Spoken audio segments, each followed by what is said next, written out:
Shalom, selamat tahun baru bagi kita semua. Terpujilah Tuhan yang sudah membawa kita memasuki tahun yang baru 2024. Sesuai dengan komitmen yang akan saya pegang teguh selama beberapa tahun mungkin ke depan selama masih kuat, untuk berbagi kebenaran firman Allah, saling menguatkan, saling menopang satu sama lain. Kita punya channel di YouTube namanya Informatif dan Inspiratif, menginformasikan hal-hal tentang kebenaran, kemudian juga menginspirasi para pendengar dari kebenaran firman Allah. Sebagai hari pertama, sebagai permulaan di awal tahun ini, kita mengambil tema tentang memulai dengan baik. Memulai dengan baik di awal tahun ini begitu penting untuk bisa menjalaninya juga sepanjang tahun ke depan. Kita ambil firman Allah, kita mengutip firman Allah dari kitab Kejadian pasal yang pertama yang berkata, pada mulanya Allah menciptakan langit dan bumi. Demikianlah firman Allah menginformasikan kepada kita bagaimana awal mula alam semesta ini. Frasa pada mulanya mengandung makna. Saya perhatikan frasa pada mulanya ini mengandung minimal 3 atau 4 makna. Yang pertama, semua itu ada mulanya. Semua ada awalnya. Yang kedua, pada mulanya itu memiliki makna rancangan Allah yang semula. Rancangan Allah dari awal. Kemudian pada mulanya, frasa pada mulanya juga memiliki makna direncanakan sebelum dilaksanakan. Ada sebuah perencanaan sebelum mulai dilaksanakan. Dan yang keempat, pada mulanya itu juga memiliki makna rangkaian awal penciptaan dengan urutan yang akurat dan tepat. Kita perhatikan yang pertama. Penciptaan itu bukanlah tindakan yang tiba-tiba terjadi. Allah merancangnya dengan sangat tepat. Allah merencanakannya dengan sangat baik. Rancangan ini ada dalam kemahatawan Allah yang kekal.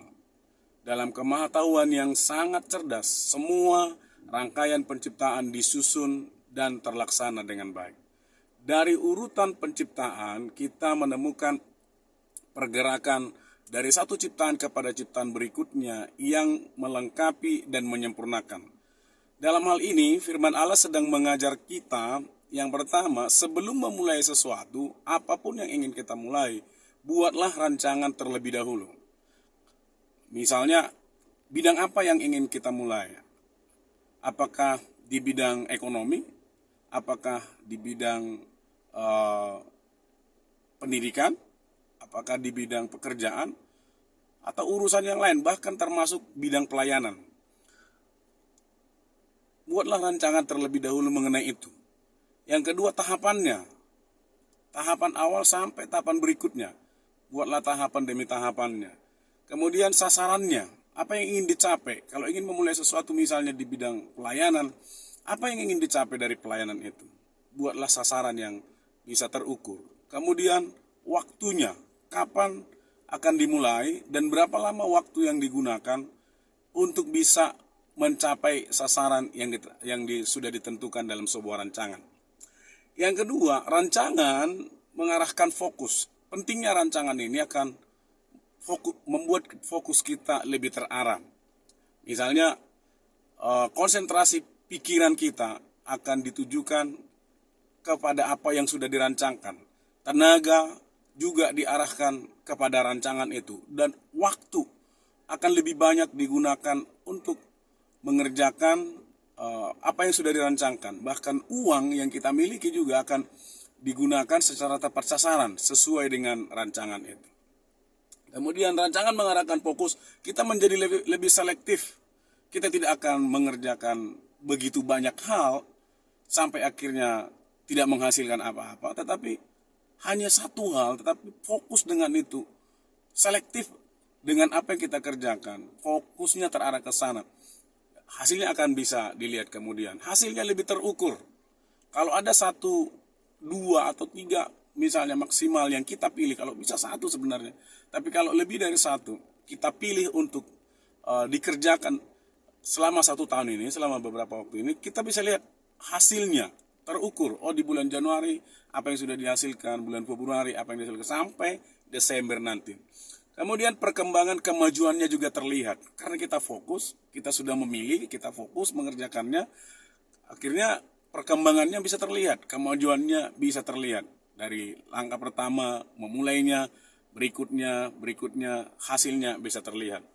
Karena itu, saudara-saudara, yang ketiga, mulailah dengan keyakinan. Allah memulainya dengan begitu baik, memulai penciptaan dengan begitu baik. Kita sebagai orang percaya, yang percaya kepada Allah, yang sudah merancangkan atas perjalanan hidup kita, mulailah dengan keyakinan. Yakin bahwa rancangan yang kita buat, yang saudara buat, rancangan yang berasal dari Allah, dan Tuhan berkenan atasnya, Tuhan akan mendukungmu. Milikilah keyakinan ini. Buang segala keraguan. Mungkin ada saja timbul dalam pikiran kita keraguan. Apakah ini mungkin dilakukan? Apakah ini mungkin dikerjakan? Apakah ini bisa dicapai atau tidak? Keraguan seperti itu harus kita buang. Miliki keyakinan untuk memulainya. Dan pertahankan keyakinan itu selama masa perjalanan ke depan. Buang keraguan, buang rasa bimbang. Sekalipun mungkin belum menunjukkan tanda-tanda yang sangat signifikan untuk hasilnya. Tolaklah pikiran-pikiran yang menghasut. Kadang-kadang pikiran kita sendiri yang melemahkan kita, bukan perkataan orang lain. Perkataan orang lain bisa saja kita nafikan dengan berdiam diri.